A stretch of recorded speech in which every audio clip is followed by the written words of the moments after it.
So I had an engine fire in the two-seater cockpit on my own at altitude. So I'm on a downwind stretch of the pattern that I'm in that local Florida airspace. Final turn into wind.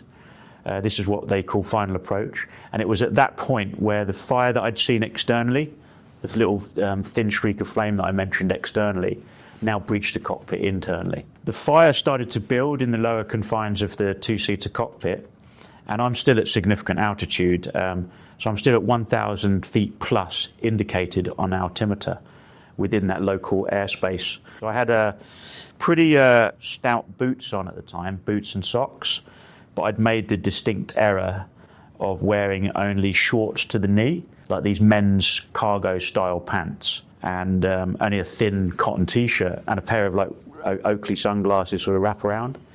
I would not consider the type of clothes he wore an error. Maybe if he was on a motorcycle, where motorcycle crashes occur so frequently, but a fire in an aircraft is extremely rare. So I'm looking at that runway in the distance. The fire is building. My altimeter is dropping. So I'm watching that the needle sort of revert back down from 1,900, 800. Fire is building, and I got to approximately half the height. And initially there was some fluster and panic going on in my mind, and I'm having to get a grip of the situation. I'm thinking about everything that's happening and what's going down. And then approximately 500 feet, so I'm about half the descent, half the drop. The fire was literally within the chamber of the cockpit. It's kind of up to my sort of belly, sort of stomach height within the chamber of that two-seater cockpit. And at that point, I thought to myself, I don't think I'm necessarily going to make it. I suddenly came up with a plan, if you will, a solution to try to do something alternative. So I veered away, just gently on my approach, just a few degrees to my left over sort of a stretch of grass. Also at quite a low level, so under 200 feet above the ground. And I removed my headset. I threw that in the opposite footwell because the comms at that stage was frankly futile. And I'd also performed the emergency shutdown of the controls, instrumentation, radio, etc. He did an incredible job. As rare as it is for a fire to occur in an aircraft, it's even rarer to survive one. Unbuckled my three-point harness that runs around the waist and over the shoulders. And then I'd also had to go for the left-hand canopy door, and I'd tried to open it initially, and it wouldn't open. So this design was to the vertical position, and it would not open. So I then had to sort of elbow it with the back of my left arm, and also punch it with the palm of my hand. And then fortunately, because of the wind resistance externally holding the door down, the force that I used was able to flip the door to the vertical position, which was great. So potentially I had an exit. In reality, the problem was the instant influx of external wind was a real problem, because suddenly the fire inside the cockpit was like blazing, and the flame was lapping my face, my neck, and I'm having to sort of hold my position momentarily until the height above the deck was absolutely sort of optimal for me. And I'm judging it, as I mentioned, by eye, and I'm like literally 50 feet, 40 feet,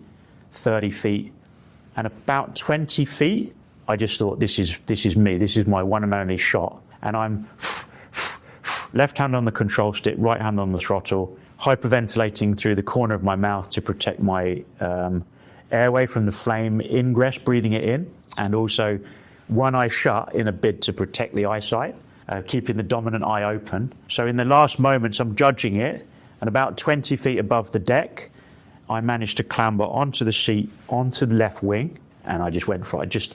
So I took a balance momentarily on the wing, and then just feet and knees together as I leapt and did what they call a sort of a giant stride off the back of the left wing. Snapped my feet and knees together in the air, hands above my head in a sort of prayer position, which is what I can only describe as a British Army sort of parachute exit position, something that I'd been trained in many, many times over. The impetus, if you like, the reaction to do that and perform that kind of jump and that position was born from the kind of military training, but albeit you never think you're going to have to use it in reality. But the motivation was the fact that I was on fire within the cockpit, and I'm looking for an exit to get the hell out of there as quick as I could. So I got away with it, but I got away with it only by the skin of my teeth. So in reality, she was still dropping out, the aircraft that is, and when I left the back of the left wing that I mentioned, I estimate that the aircraft still dropping, that I was probably 15 feet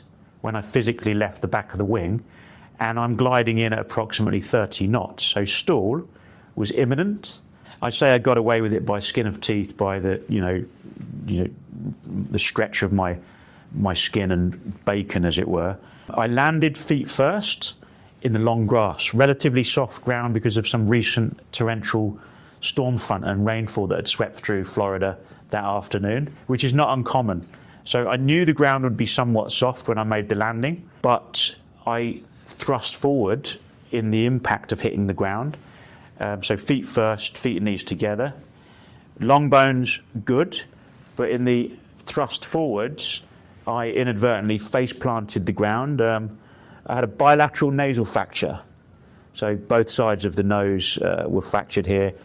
Supraorbital eye socket fractures above both eyes.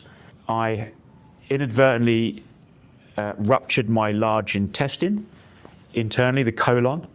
I lacerated my liver on the left-hand flank, which I later found out through the medical records.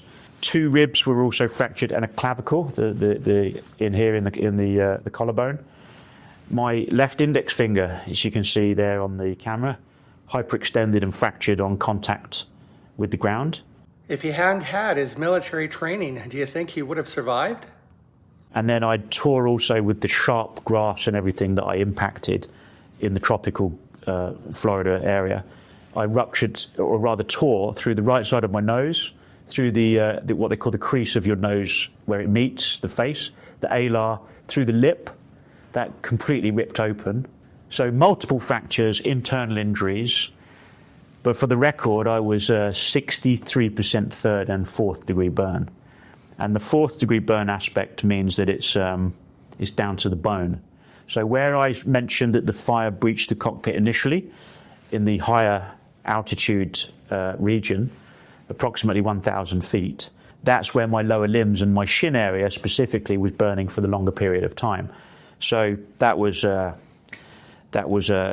nightmare for me, because it literally had burned through to the bone, and surgeons were forced to do some pretty drastic surgery